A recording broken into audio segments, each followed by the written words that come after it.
Welcome to Fantasy Football Today Dynasty. I am your host, Heath Cummings, joined today by Chris Towers. Chris, it's been a couple weeks. It's good to have you back. Thanks for having me, buddy. It's always good to talk to you. It's always good to be here with the FFT Dynasty crew. We've got a fun show coming up today. We are going to re-rank the 2023 rookie wide receivers. I sent Chris my top 12, including where they rank in Dynasty. Then the next 6 who are not in my top 12, Chris is going to tell me why I'm wrong. He'll probably change my rankings on a couple of these players. Then we are going to talk about some deep waiver wire additions. There are more than a handful this week.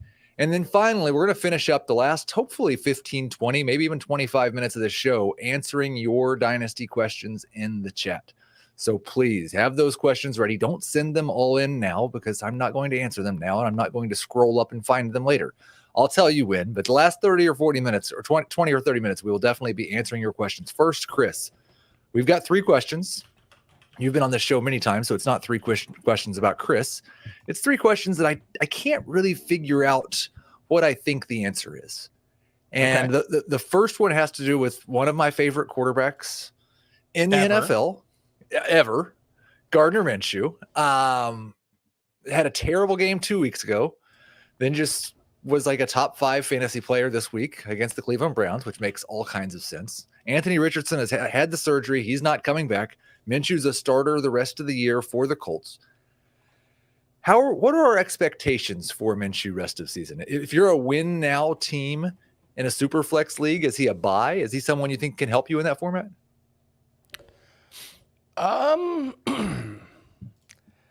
So like last week's game was good for fantasy. He didn't play particularly well, and it wasn't good for fantasy in a way that I think is particularly sustainable, right? Like he ran for 2 touchdowns. That's not like he can scramble, he can move in the pocket, but Gardner Minshew is not someone that you can rely on for rushing production. So I don't think I necessarily look at the game against Cleveland and think that it was this massive positive for his value moving forward. I think what he is he's a chaos agent. Like him and Sam Howell are the Spider-Man meme. It would be nice if he'd stop fumbling. Well, they're just there's a long and rich tradition in the NFL of this type of quarterback, and they tend to become sort of folk heroes in the imagination and minds of some fantasy players. The larger NFL community, a Ryan Fitzpatrick comes to mind, where they're not good, but they're fun, and they can be good for fantasy. That name in particular, Ryan Fitzpatrick, like there were a couple of seasons where he took over as the starter, and as a second quarterback in a super flex league, he was absolutely a buy to help a team win now. Yes, I think that the problem with that specific comp is Gardner Minshew he's fun and he wears the headband and he's got the mustache and he's got this like persona. And so I think he gets this, he gets the benefit of the doubt that he's like a gunslinger, right? That he's like just tossing it down the field and letting but that's not really who he is. Yeah. He's actually not like Sam Howell in that way. Where Sam Howell will take his shots down the field and he's kind of reckless. No, Minshew doesn't have that same thing in his game. That's one of the critiques of his time in Jacksonville. I remember you would get very mad at Pete Prisco for not liking Gardner Minshew when he was in. But one thing that Pete Prisco would mention a lot when Minshew was in Jacksonville was the coaching staff thought he should take more chances down the field, that there were plays to be made that he wasn't making. And that's one thing that I do think limits his appeal for fantasy a little bit. That being said, I like the Colts offense. I like what Shane Steichen's doing. I think the fact that they run a lot of plays, they play at a fast pace, I think that's very good. It was surprising that they only threw 23 times last week. There were a bunch of sacks and scrambles in there, so I think that probably was closer to 30 called pass plays, I would guess.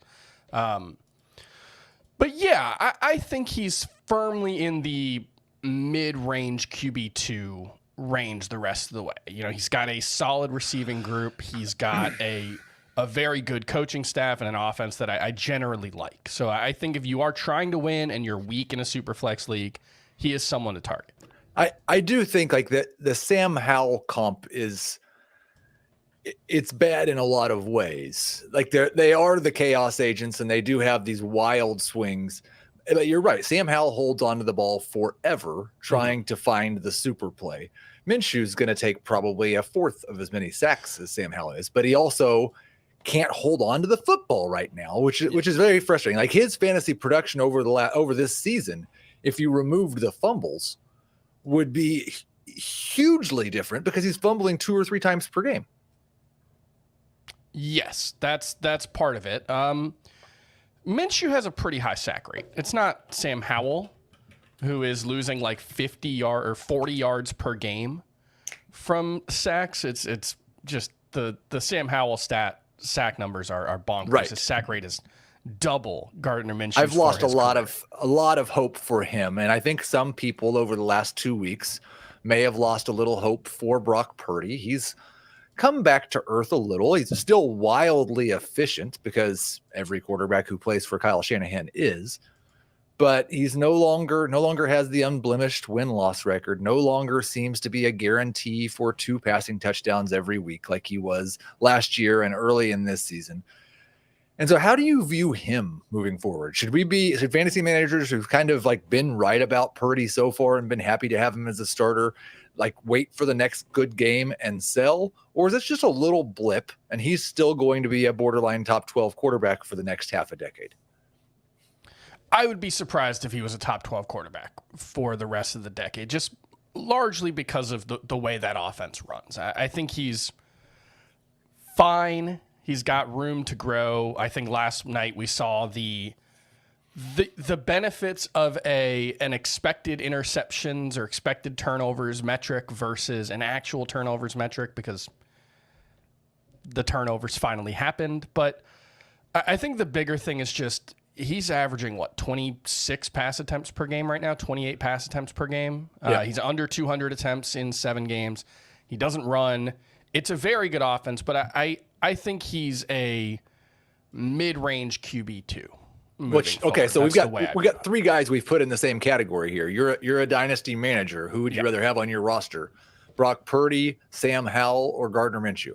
It's Purdy for sure, unless I think you could make a case for Howell if I'm contending right now, just because I do think he's probably going to be better moving forward this season. He's got a little more value with his legs that he brings to the table. But I also think if Sam Howell got benched this week, I would not be shocked. They're playing Philadelphia.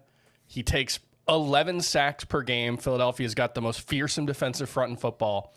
It's not a Sam Howell's going to be benched forever take, but it's we might need to take him out of the game so he doesn't get killed situation. So I think Sam Howell's probably the highest variance option of this group. And if he was the only one of the 3 who was a top 12 quarterback the rest of the way, I wouldn't be surprised at all. But from a longer term perspective, Purdy clearly, I think he's the only one who is better than a 50-50 chance to be a starter next year. I think Purdy, if he's healthy, is 99% chance to be the starter next year. I wouldn't ever say that on a Kyle Shanahan team. 92. Like we went through a month and a half where Brandon Ayuk wasn't a starter for Kyle Shanahan because he was unhappy with him. Like we've seen the musical chairs, but Brock Purdy could be a disaster in the second half of the season. The 49ers could fail to win their division. And I wouldn't be all that surprised if the 49ers went a different direction. That's fair, yeah. But I do think his odds of starting next year probably higher than Howell and Minshew's combined. Yes. At this point. Last question. Injuries are never a good thing. Unless you're the backup, I guess. But Dawson Knox, wrist surgery out for the foreseeable future. Dalton Kincaid, not a backup, but he and Dawson Knox both playing a lot of 11.5 or 12 personnel with 2 tight ends on the field.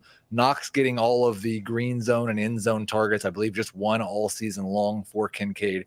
We finally saw Kincaid kind of break out of his shell in his most recent game, had 8 catches in week 7. This was the guy, Like it wasn't long. Well, I don't have to remind people it wasn't that long ago. This was the guy who was supposed to be the rookie tight end who really mattered. He was supposed to be better than Sam Laporta. He was supposed to be better than Luke Musgrave. He was supposed to be better than Michael Mayer. Now Dawson Knox is out of the way for the next month. Is this just like the coronation of Dalton Kincaid? This is where he becomes a top 12 tight end and he's never not a top 12 tight end again. No, I don't think so. That's not. Things generally don't work out as cleanly as we hope they do. And I think Michael Mayer is Mayer. I am. Yeah, it's almost Halloween. It's okay. That's one I'm going to get right at some point. That and Darrell Henderson, who I mispronounce every time. Darrell? I don't know. I'm pretty sure it's Daryl. Okay, I've been saying it right. It's just that on Sunday, every time I was said it, Adam would give me a look. And so I was just okay, all right, sorry. Anyway, but Michael Mayer is a good example of the ways in which it's not always linear, right? He has this breakout game in week 6, 5 catches for 75 yards, 81% snap share. Week 7, he falls down to 4 targets, 2 catches for 13 yards. There's always going to be variance in the production. But yes, I am ranking Dalton Kincaid as a top 12 quarter or tight end for week 8. And with Dawson Knox out, you would assume that clears the runway a little bit for him. The problem is it's been all short stuff for Dalton Kincaid. They're not using him down the field at all, and it's hard to unlock upside, even when you're a very talented player. Now, the nice thing is, at tight end, you don't really need upside to be a top 12 option, so I do think Dawson Knox will probably just be a starting tight end moving forward the rest of the season. And look, this Bills offense, it goes unremarked upon as often as it probably should be, the way in which they just kind of stopped trying to put weapons around Josh Allen once they got Stephon Diggs. That started to change with the drafting of Dalton Kincaid, but they very desperately need a second option in that offense who can do something besides run a go route or a hitch. Like, that's all the guys on their offense can do. So the runway's clear. It's time for him to take advantage. I think they've tried. They've just done a bad job. They've made efforts. They haven't really invested in it. Like Gabe Davis was a 5th round pick, right? Kincaid was like the first real investment that they've made. James Cook was supposed to open up the passing game. They wanted to go to a more pass catching running back play. That's what a day he was. Khalil Shakir was third round? But these are all day 2 or 3 picks. Dalton Kincaid is the first guy since Stephon Diggs that they've made a significant investment. You need Stephon Diggs and a first round wide receiver? Good grief. But I was doing this yesterday on Twitter where everyone does the wow, look at what Patrick Mahomes is doing with this wide receiver group. And it's like, Travis Kelce's there. You can't just post the picture of the wide receivers and then say, wow, Patrick Mahomes has no help. He's got the best pass catching tight end of all time. Right. And it's similar with the Bills where it's if you take out Stephon Diggs, that team has very little. Yeah, I guess. I think Gabe Davis is quite a bit better than any one of the Chiefs wide receivers. My hot take is Gabe Davis is MVS with muscles. Yeah. MVS would love to have a Gabe Davis season, I would think. What's a Gabe Davis season? 800 yards and 6 touchdowns? That's better than anything MVS has done, but it's 200 yards better. It's not like a chasm. It's a gap. Man, I did not think we would get Gabe Davis shade on this show today. He's MVS, fine. I'm defending Gabe Davis. No, you're calling him MVS. Okay, we're not going to talk about Gabe Davis because we're going to talk about the rookie wide receivers. I ran a bunch of Twitter polls on Monday about Puka Nacua against this guy, Puka Nacua against this guy. And basically it came about that Puka was pretty firmly a top 10 dynasty wide receiver, which going into last week, I had him 9th. I did feel like that type of performance next to Cooper Kupp, when Cooper Kupp doesn't perform well and Stafford doesn't necessarily have that great of a game, did move the needle a little bit more for me again, because I think we're talking about 2 things with Puka. What is his upside and what is his floor? And the upside over the first 7 games of his career is as good as anybody.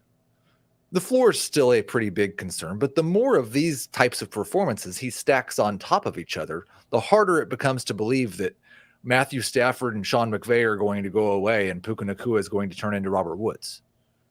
And Robert Woods is pretty good for like 5 years. So I do have Puka Nacua as my number 1 wide receiver in this class and number 6 amongst wide receivers in Dynasty. Is that too high, too low, just right? Did you do a poll comparing Puka Nacua to Jordan Addison before and after yesterday's game? I did not compare him to Addison at all. Fun one. I thought he would just crush Addison. There was no... I think he still would. I think he still would, but it would be a lot closer after last night. Because for as much as Dynasty players are supposed to take a long view, everyone is prone to for recency bias. And I think Jordan Addison having that big of a game against the 49ers last night would change the way a lot of people view him. I think it's right to have Puka Nacua at number 1 here. I get that he doesn't have the pedigree and doesn't necessarily have the physical skills of some of the other guys, but Jacob Gibbs has talked about this a lot on both FFT and in this show, how Puka Nacua is probably just underrated as a prospect. His production profile looks better than you think it does once you account for the offense that he played in. He did a very good job of making plays after the catch, which is what we've seen so far in this offense. And yeah, it's the second most yards in NFL history through the first 7 games of a career, 2 yards behind who I assume is the number 2 wide receiver in Dynasty. Currently number 1. Okay, currently number 1. Those guys are close enough that whenever one, like when Chase had the hiccup with Burrow's calf, Jefferson was number 1. Jefferson's going to miss 4 weeks. Chase is number 1. Yeah, it's like that's the air that Puka Nacua is operating in, and we've seen him put up big games twice in 3 games with Cooper Kupp, I believe. So yeah, I don't really see a case against him. You're not selling high then. No, okay. Because I think there's always going to be enough questions in the minds of other people, or at least if they're motivated to downgrade his price in order to acquire him. Oh, he's only a 5th round pick.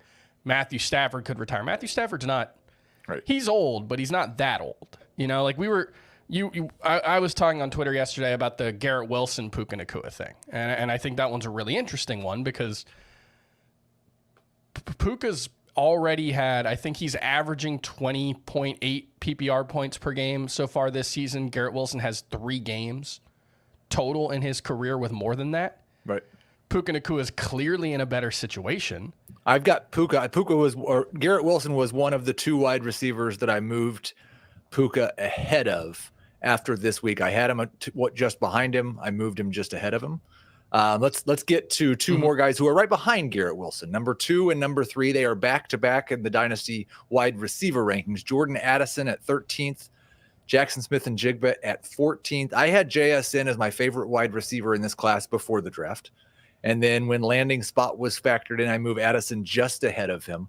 They've kind of just stayed in a similar spot, which is weird because Addison's got 6 touchdowns in his first 7 games, and JSN just had his first good game, but we expected the slow start. Like nothing really is all that surprising to me about what these 2 have done. Last night, obviously a fantastic performance from Addison, but again, I thought he was capable of doing that. Mm-hmm. That's kind of the things, like the taking the ball away from the defender was pretty special, but he also lost one to the defender. So right around wide receiver 12 for these guys. I don't think I've gotten to Jacob Gibbs, number 1 wide receiver in this class. We'll talk about him next.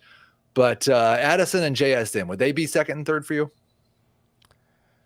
I think so, mostly because, Addison, it's interesting because we don't know how good that situation is going to remain.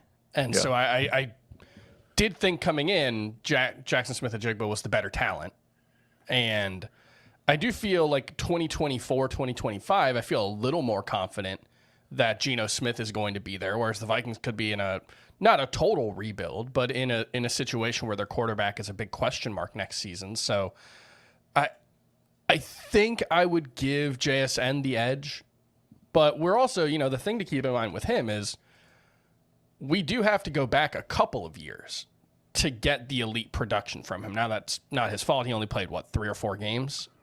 His final year in college. He barely played his final year in college. Yeah. But obviously his sophomore year was I mean, historically productive for a guy who played with two other first, and for a guy who played with two other first-round caliber wide receivers who are, viewed as potential top 12 dynasty wide receivers themselves. So I do think I would give him the edge over Addison, but there are enough questions about what JSN is going to do the rest of the season that I don't have with Addison that I could see giving him the edge because the path is a little more clear to, top 15 production this season. Yeah, I would not be surprised if Justin Jefferson's back in 3 weeks and Addison goes back to being a low-end number 3 wide receiver. Mm-hmm. And this season, there's less of it remaining, so it doesn't factor into the rankings as much. And so JSN jumps ahead of Addison. I think these two are going to go back and forth in terms of 2 and 3. At number 4, and this is kind of a tier break after this guy, it's Zay Flowers. I believe both Matt Harmon, who was on last week, and Jacob Gibbs had Flowers as their number 1 wide receiver in the class. He's been good. Lamar looks fantastic. I love the offense. The fact that Flowers is earning targets the rate he is playing alongside Mark Andrews is a very good thing. I still don't totally believe that he has as much upside as Puka, Addison, or JSN. Why is that? I guess because I still don't totally believe that the Ravens are ever going to be an offense that throws the ball more than like 520 times. That's fair. And his production profile in college wasn't as impressive as those two guys. He had the 1,000-yard season as a senior. So I get it. I think the thing that I like from him in the short term is we've seen the growth of his role as a downfield receiver. Early on, it was almost entirely short design stuff, screens, very quick passes. This week and really over the past couple of weeks, he's starting to get more of those downfield targets, and that's where the upside's going to come in, especially with a player like Lamar Jackson, because it's really hard to rely on a volume play in an offense like this. You basically have to rely on them scheming up 4 or 5 targets every game because they might only throw 23 times in any given week. If he's going to be making plays down the field like we've started to see, that really changes the profile. And it's exactly the kind of growth trajectory you want to see from a guy who's developing as a young player. So I think this is the right ranking for him. I agree. I think Addison and Smith-Njigba have more upside both in their situations, and I think they're probably just the more talented players. But he's I would argue there probably should be a bigger gap between him and number 6. So that's the top 4. So we're talking about number 5. And I think you're probably right. Like, I don't know who number 5 is. The top 4, Puka Nacua at number 1, Jordan Addison at number 2, JSN at number 3, Zay Flowers at number 4. And then this is the point to where, like, I'm going to give you 4 guys, and I think you could put the guy that I have at 5th last, and I'd have a hard time arguing with you. Quentin Johnston, I still have as wide receiver 5 in this class. It's been a disastrous start. I don't really like what Kellen Moore is trying to do with him. I don't know what would make you think that you should have him run down the sideline and throw the jump ball to him. He's not Mike Williams, and he can't fill that role, especially not right now. But Johnson's still number 5 for me. I have Tank Dell at number 6, Josh Downs at number 7, and Rashee Rice at number 8. And I want to kind of explain that because I expect that people see the Chiefs memorabilia behind me and are used to me being a homer about Mahomes and Kelsey. And so, well, why is Heath so much lower on Rashee Rice? Because I think Jacob would probably put him 4th or 1st out of this group. I didn't really like him very much coming into the NFL. I didn't like his prospect profile. So far, that doesn't look very smart. But also, like, his per route stuff doesn't impress me as much because, as we talked about last week on the show, the Chiefs are kind of hacking per route data right now. They have certain players they only play when they're going to throw them the ball. Yeah. And Rashee Rice is kind of just running the same route 5 or 6 times a game, and he's good at that. But I don't know that he's ever going to be, like, I haven't seen yet that he's going to be a complete wide receiver. So again, from 5 through 8, we've got Quentin Johnston, Tank Dell, Josh Downs, and Rashee Rice. These guys rank 27 to 39 in the wide receiver rankings overall. How wrong am I on this order? No, I think your questions about Rashee Rice are fair. Like, he's being inflated on a per route basis by the offense he plays in and the quarterback he plays with, which, hey, those should remain the case moving forward. However, the one thing that we're seeing with him is he's getting nothing but short targets, basically. 5.6 yard ADOT so far this season, and that comes with 4 drops on 34 targets, which is a pretty bad rate, especially when you're seeing relatively easy short yardage catches. Right. And he's got 1 broken tackle. He's been good after the catch, 7.5 yards per reception after the catch, but only 1 broken tackle, so it's not necessarily like we're seeing, an elite playmaker here. So I do think it's also just like, are the Chiefs ever going to feel like they need to give him more than 18% of their targets? Probably 18% not. Would be a significant upgrade. One day, Travis Kelce. I think Rashee Rice will probably be on the team longer than Travis Kelce. Maybe not. I mean, you would think so. Travis Kelce is 34 years old. He's also showing almost no signs of slowing down at any point. So, yeah, I think it's right to be skeptical of Rashee Rice. I think it's also perfectly reasonable to put him ahead of Quentin Johnston, who, like, this range, you have a first rounder who's done nothing so far this season and had real questions about him as a prospect coming in. Like, he was supposed to be this big yak guy, this big downfield guy, except he was an inconsistent catcher of the football in college. He ran a 4.57 40, I think, at the combine, so he's not like a blazing fast guy. And even with Mike Williams out, what we're seeing is Josh Palmer, who I didn't think had any upside at all, is starting to make plays down the field and has actually been really impressive and has turned into that downfield guy for the Chargers in a way that really makes you question, like, well, if Quentin Johnston can't beat that guy who looked like the definition of a Jag his first couple of years in the NFL, you never want to write a player off after 7 weeks, but there were a lot of questions that he has not answered yet. And then you've got 2 third-round picks in Tank Dell and Josh Downs who have shown real flashes. I really like what Josh Downs has done, 21% target share with Gardner Minshew. It's just one of those where it's like, but is the upside Tyler Boyd? I think his there was a route that he ran in Minshew's first start on the touchdown that he scored that, like, I don't know that Tyler Boyd can do that. Maybe. Like, he's got some like in a phone booth type moves that are impress me. What order would you put these guys in?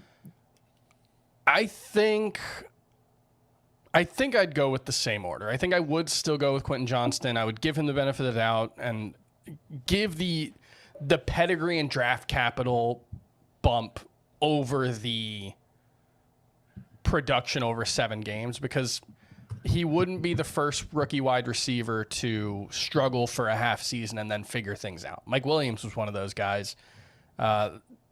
If you actually look at the stats he's put up through the first 7 games and compare them to other rookie wide receivers, there aren't a lot of good comps. Right. I saw one recently where it was like Devontae Parker was the best case scenario, and I think they're very different types of players, but there's not a lot to love there. Okay, we got a question from the chat. Quentin Johnston or Jameson Williams? I still pretty strongly prefer Jameson Williams or Quentin Johnston. Jameson Williams has had more games of absolutely nothing than Johnston has. I guess he caught 2 touchdown passes. That's yeah. I might go with Jameson Williams just because I think he was the better prospect, and I don't want to say last year was nothing on his track record, but he was coming back from a torn ACL suffered in January, so it was a relatively quick return, even with the delayed start to last season. Okay, I know everybody wants us to get to their questions, so let's go through these last 4 a little bit quicker. Jonathan Mingo, Marvin Mims, Michael Wilson, Jaden Reed. That's 9 through 12. Mingo, Mims, Wilson, and Reed. And I had Mingo quite a bit ahead of this group, I think, at the start. Maybe not Mims. It's just so frustrating that he can't get onto the field. Do you care about anyone in this range? Do you think any of these 4 guys ever actually matter in it? Like, I know they are assets now, and you might be able to trade them for a second-round pick in a 24 draft, but are any of these guys ever, like, consistent starters?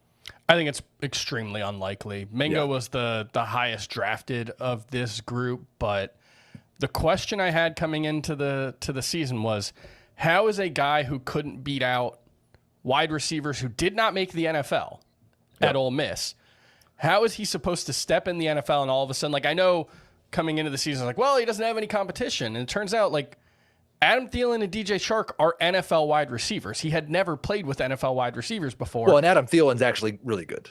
Well, Been great. Yes, and I think Adam Thielen is benefiting from the struggles that Bryce Young is having, getting the ball down the field and being protected and all that. But, like, in theory, Jonathan Mingo could benefit from those things as well, and he's not. Right. So I'm pretty down on this group. Mims would be the one I have ranked ahead, but I could make a case for Jalen Hyatt ahead of any of them. Jalen Hyatt leads the group outside of my top 12. So we'll recap the top 12 first. Puka, Jordan Addison, JSN, Zay Flowers, Quentin Johnston, Tank Dell, Josh Downs, Rashee Rice, Jonathan Mingo, and then Mims, Michael Wilson, and Jaden Reed. The top 5 that didn't make my top 12, all these guys in the 62 to 76 range when it comes to the wide receiver. Like, not bad deep bench stashes, but that's probably just about it. Jalen Hyatt, Cedric Tillman. I've still got Kayshon Boutte in there, but I probably need to give up on him. Tyler Scott and Pop Douglas, Demario Douglas, showed a little something this last week with the Patriots, and Kendrick Bourne fumbled. So we'll see if maybe Douglas turns into the number 1 target in that Patriots terrible offense going into next week. Let's take a quick break. We'll get to the waiver wire, then we'll get to your questions. Okay, Chris. So I've got 5 guys under 10% rostered that I would like to consider adding in a dynasty league. Another 3 or 4 that are probably not quite as available, but still somebody you should talk about. The first question, because I know this happened even in some dynasty leagues. Emari Demercado added, barely touched the ball, dropped. Now he's the feature running back for the Arizona Cardinals. Are you going right back to the Demercado well, or no, fool me once, shame on you? He should be rostered in all fantasy leagues, including Dynasty. After that, it's a little tougher with every team playing in week 7 or week 8 because you're going to have fewer expendable guys. But yeah, because the thing that was nice about the very, very bad week 7 where he fooled everyone into, who added him and started him, he still dominated the passing snaps in that game. They just didn't throw it to him, which was frustrating, but he was still, I think, the snap leader for the Cardinals in that game at running back. And then I don't know. Definitely the route leader. Yeah, I don't know what changed in week 8. I haven't seen any discussions about why Keontae Ingram went from the leading rusher to not. Did he play a snap? I do not. I know he didn't get a touch. Yeah, he didn't get a touch. I'm not sure he played a snap. Damian Williams is still on the practice squad, was playing ahead of him. So, yeah, I'm looking at Emari Demercado and thinking mid-flex. We got at least 2 more weeks without James Conner. Could be longer. I think he's going to be in that RB3 conversation. And listen, it's possible that Conner isn't ready and Demercado just kind of carves out a role for himself. And then maybe you can trade him this offseason because people think he's actually going to be a starter before he's not a starter. That's the thing from a dynasty perspective is this is a profile that even if he's awesome the rest of the way, you should probably be actively selling him. It's the Dameon Pierce, even Dameon Pierce. Yes. Although the one guy it hasn't happened to yet is Isaiah Pacheco. You've still got time to sell because it's probably coming. Let's get to the other guys. Trey McBride, nobody's adding him. Hopefully he's already rostered in those dynasty leagues because you already had him at 7%. We've been banging this drum for a couple weeks, and he's been 6 or 7% every single week. He played as many snaps as Zach Ertz last week. He's doubling Ertz on a per route basis. The trade deadline is approaching. Kyler Murray is on his way back. This was a very good tight end prospect who's been stuck behind Ertz for a year and a half, but he's an absolute must roster in Dynasty, and I would expect if Ertz is gone or goes down, he will be a borderline top 12 tight end. Yeah, I agree with all that. Okay, we got nothing more to say about Trey McBride. Go make sure he's rostered. We've got 3 running backs, Pierre Strong, Chase Edmonds, who has had his window opened, and there is not a running back on the Tampa Bay Buccaneers that can seemingly go forward. And get through an open window. That would have been a nice little turn. That would have been much better than what I did. And then Chris Rodriguez, who emerged out of the dust last week to steal touches from Brian Robinson and Antonio Gibson. Obviously, different levels of ads here. Rodriguez is available pretty much anywhere anyone's playing fantasy football. Let's talk about Strong first, though, because Jerome Ford's going to miss a couple of weeks. We'll see Strong sharing with Kareem Hunt, I would assume. And Strong's been the most efficient rusher on the team since Nick Chubb went down. I think Pierre Strong is a pretty interesting talent. And he ran, was he a sub 4.4 40 guy? 4.37 40, really, really fast, explosive playmaker.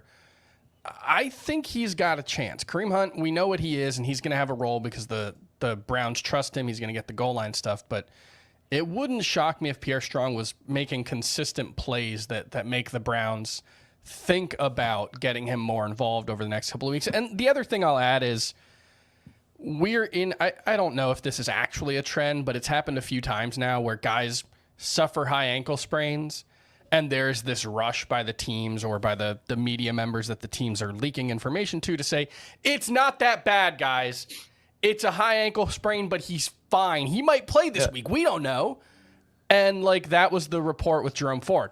It's a low-grade high ankle sprain. He might only miss 1 week. And it's like, he's probably going to miss 3 games. Right. Like that's if someone has a high ankle sprain, it's not always the case. I think Patrick Mahomes played the same week of a high ankle sprain a couple years ago. So it's not impossible, but yeah. I'm expecting Jerome Ford is going to miss at least 2 games. I would guess more like 3. And Strong has an opportunity. That team hasn't actually run the ball all that well this season. Their offensive line is not as good as it has been in years past. But I really think he's an intriguing option who could carve out a significant role. He is definitely the top option of these 3 running backs. Do you think that there's a chance that Chase Edmonds could at some point become the best running back in this backfield? Sorry, can you repeat the question? Do you think that there's a chance that Chase Edmonds supplants Rachaad White and becomes the best running back in this backfield? Yes. Yeah. The Rachaad White thing has worked out okay so far this season. He's been a useful fantasy option, but my concern coming in was that he's a classic dead zone type of running back where it's, well, who else is going to touch the ball?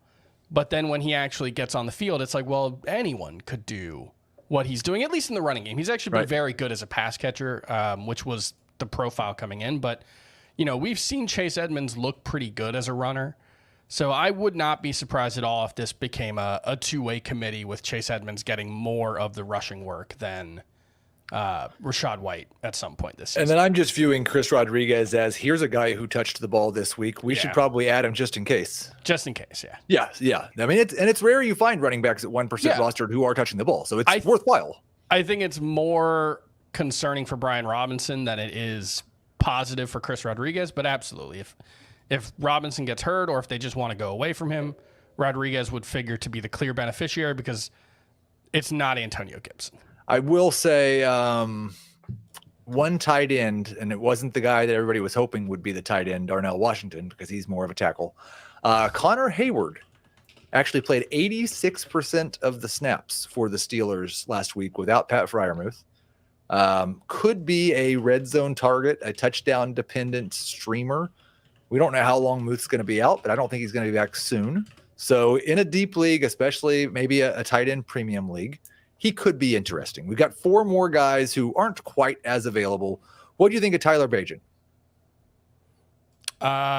Tyson Bagent. Tyson. I've called him Tyler every time I've talked about him. I think he's going to start in week 8. Yep. That's fair. And he wasn't a complete disaster. He wasn't a complete disaster, but it was also one of these situations where the offensive coaching staff clearly had no faith in him. Like he had 59 air yards on 29, 30 pass attempts. They did not ask him to do hardly anything in this game. And he did not do anything poorly. And that's what they were hoping for. And they were able to get the win. But I saw some conversations that, hey, maybe there's a QB controversy. I think there's not a chance unless Justin Fields gets hurt again. Right. The people might say that a little more after this week, as bad as the Chargers defense has been. Like they might just give him 2 or 3 complete breakdowns in the secondary and he puts together a great fantasy day. I will say it's probably more likely that the Chargers defense suddenly looks really, really good. Would you rather start Tyson Bagent or Malik Willis, who we expect will be starting for Ryan Tannehill this week. Yeah, I mean, that's the one thing to keep an eye on is him and Will Levis they were non-committal about who the starting quarterback would be going into the bye. They said they were going to take a look at it during the bye and see what happens. I expect Malik Willis will be the starter, and I would go with him. The fact that he did beat out a second-round pick does make me think that at least he played better in training camp than he had the year before. Yep. We know his athleticism gives him some rushing upside, so I would rather go with Willis. If you're a win now team and you're hurting at wide receiver, Robert Woods is back down to 11% rostered. Everybody dropped him on his bye. I fully expect they're going to come back from the bye and he's going to see a frustratingly high target share and out target Tank Dell and Nico Collins some weeks. So if you're desperate at wide receiver, you're going to find more targets in Woods than you will most players at 11% rostered. And then Mecole Hardman, I was surprised his roster rate hadn't spiked more with the return to Kansas City. He didn't do much in his first game back, returned a punt, caught a pass, and got a first down. But I almost expect there to be a month at some point this season where Mecole Hardman's fantasy relevant.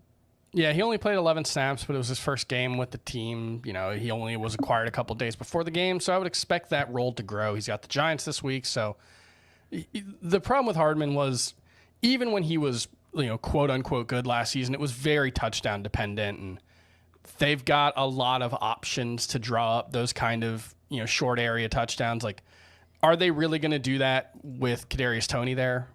I think that's a legitimate concern that makes me wonder what kind of role Hardman's going to have.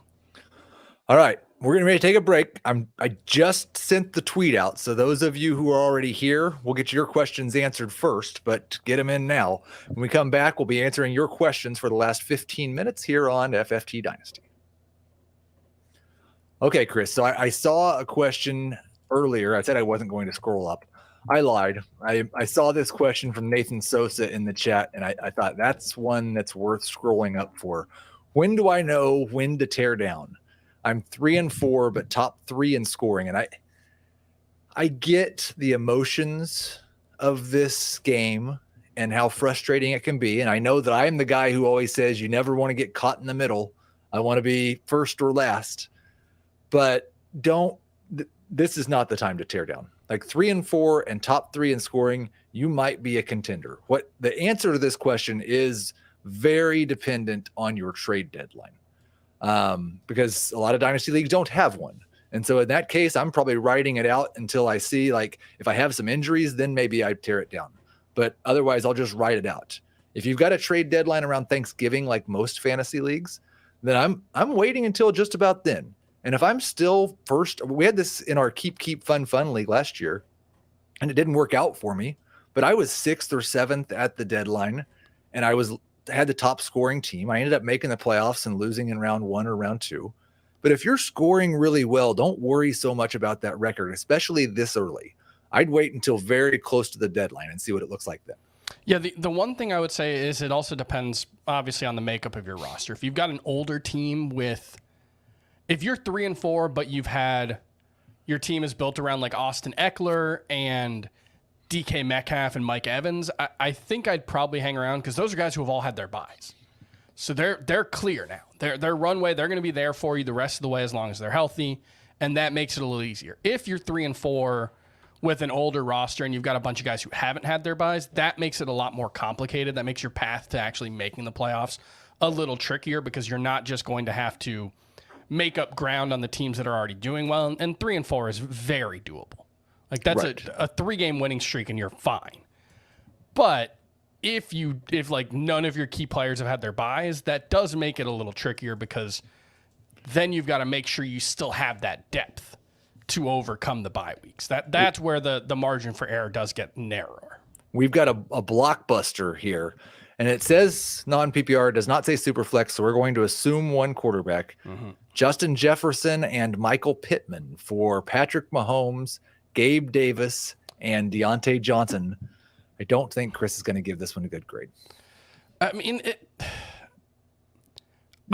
a non-PPR league, I'm not sure Gabe Davis and Deontay Johnson are in a 2 wide receiver league. I don't think they're starters. in non-PPR at all. See, I think Gabe Davis is better in non-PPR. He's better, but it's still the same thing. Right. Like the Gabe Davis problem doesn't change that much in non-PPR versus PPR. It makes it it makes the boom weeks a little more valuable, because the boom weeks are never going to come with a lot of catches anyway. But I wouldn't rank either of those guys as top 24 wide receivers in a non-PPR format for sure. And so that's a really big quarterback.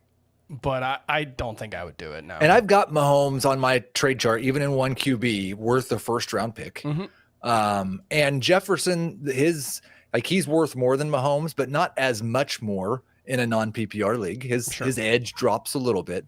But I think the problem here is that I think I'd rather have Pittman than Gabe Davis and Deontay Johnson. Yes. So it's two combos where I'd rather have what you gave away. I'm going to go with a C- on that one, Chris.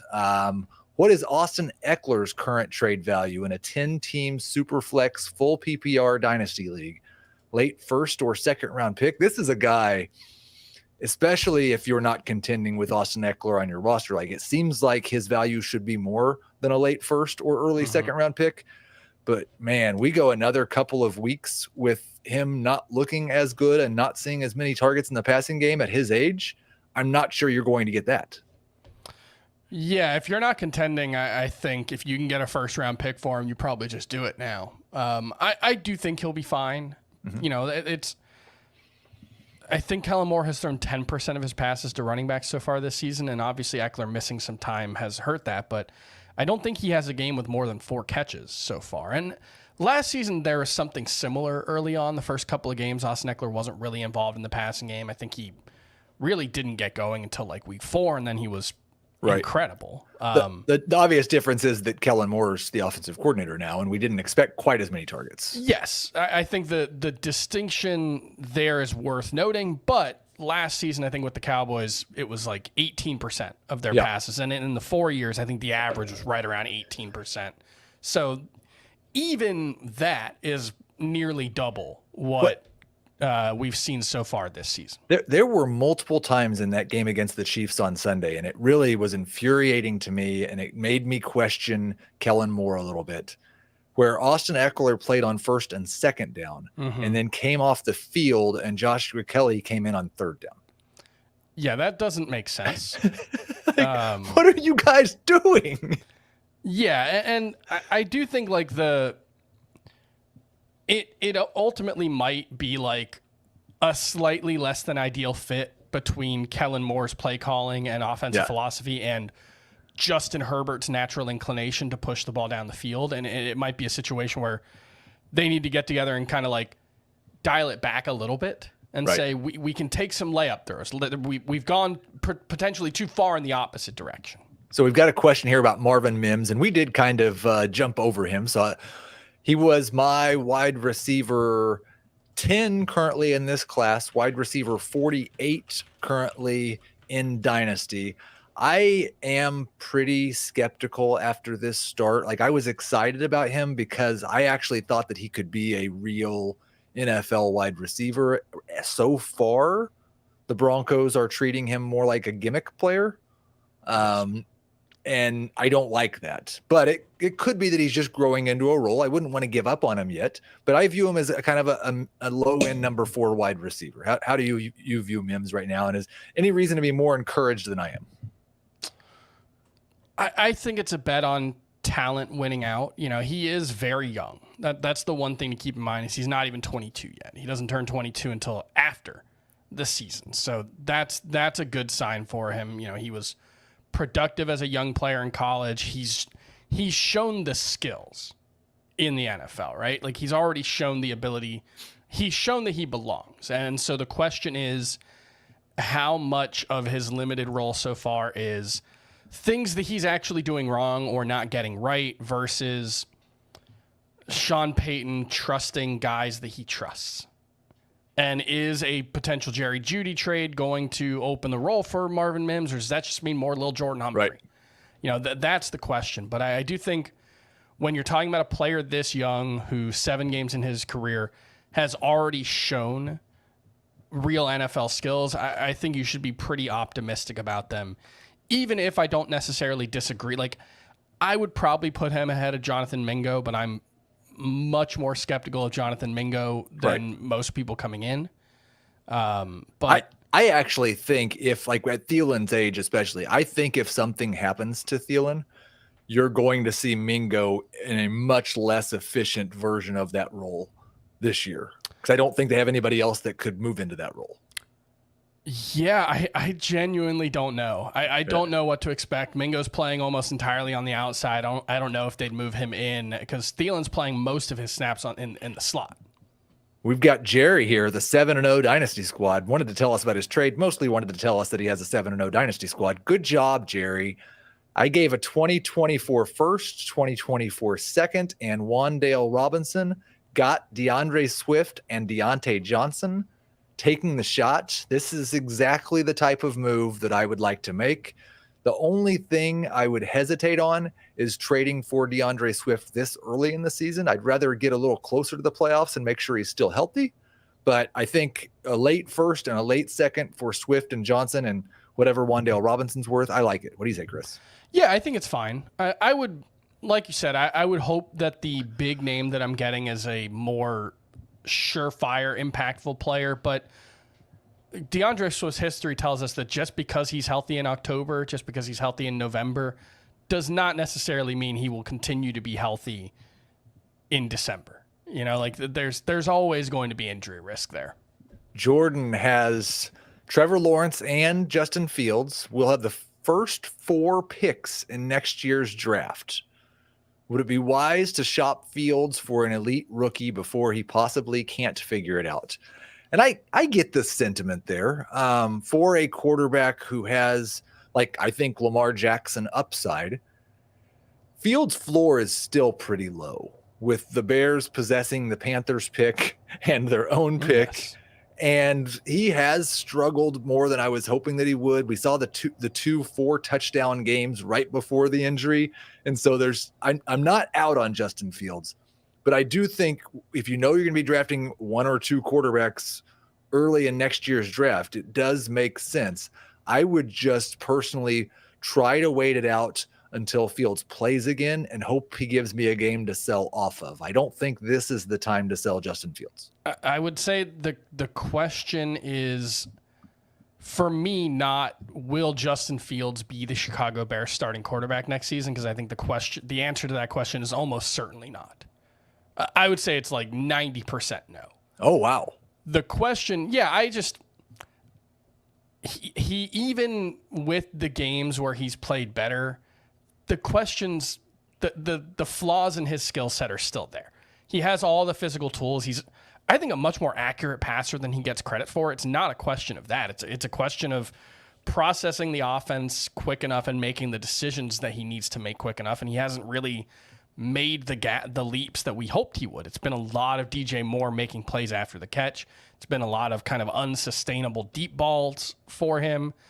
And I imagine that they're going to move on. I have a strong inclination towards that. That doesn't mean there's a 90% chance Justin Fields won't be a starter next year, however. There's always a chance some team is willing to give them a 3rd round pick and say, we'll give him a chance on his final year of his rookie contract. How good of a chance is it that he's starting for someone else is the question. I do think trying to get something for Justin Fields this year, especially if you can still get impact type of return for him, makes a lot of sense. We'll try to get to 3 more questions here before we wrap things up here. I want two best QBs to hold in Dynasty Superflex. Trade Stroud or Kyler? So he's just trying to figure out which quarterback he should hang on to. Yeah, it seems like it. Yes. Sorry for the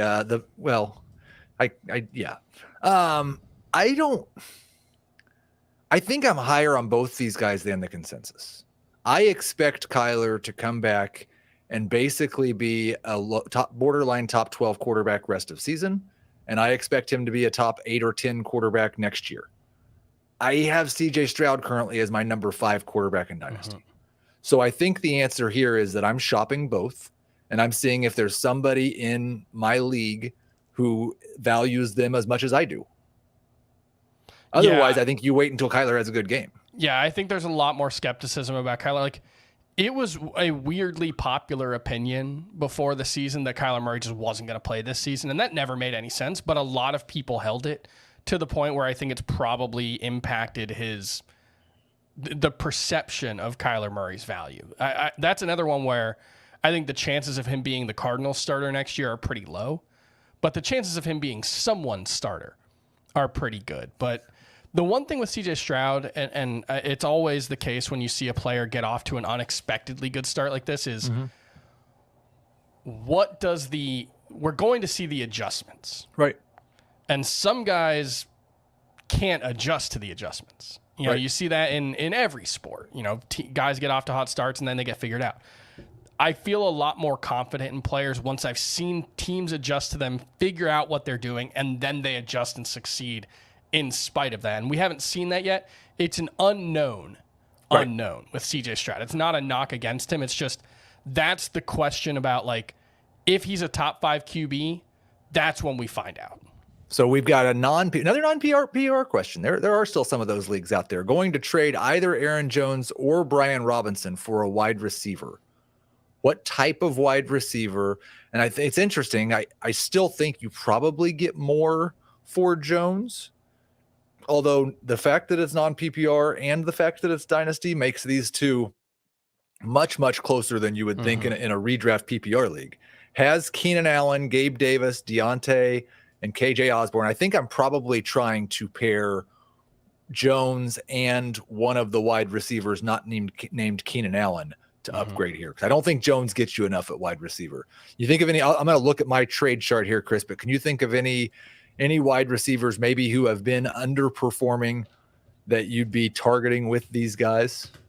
Yeah, I guess that's the question is, like, would you do it for DeAndre Hopkins?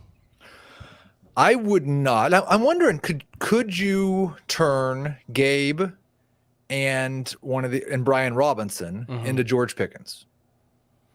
I don't think so. Not after last week. I think the arrows pointing, like, maybe Debo, but that doesn't provide you the immediate help. But that was one that I was thinking. Right.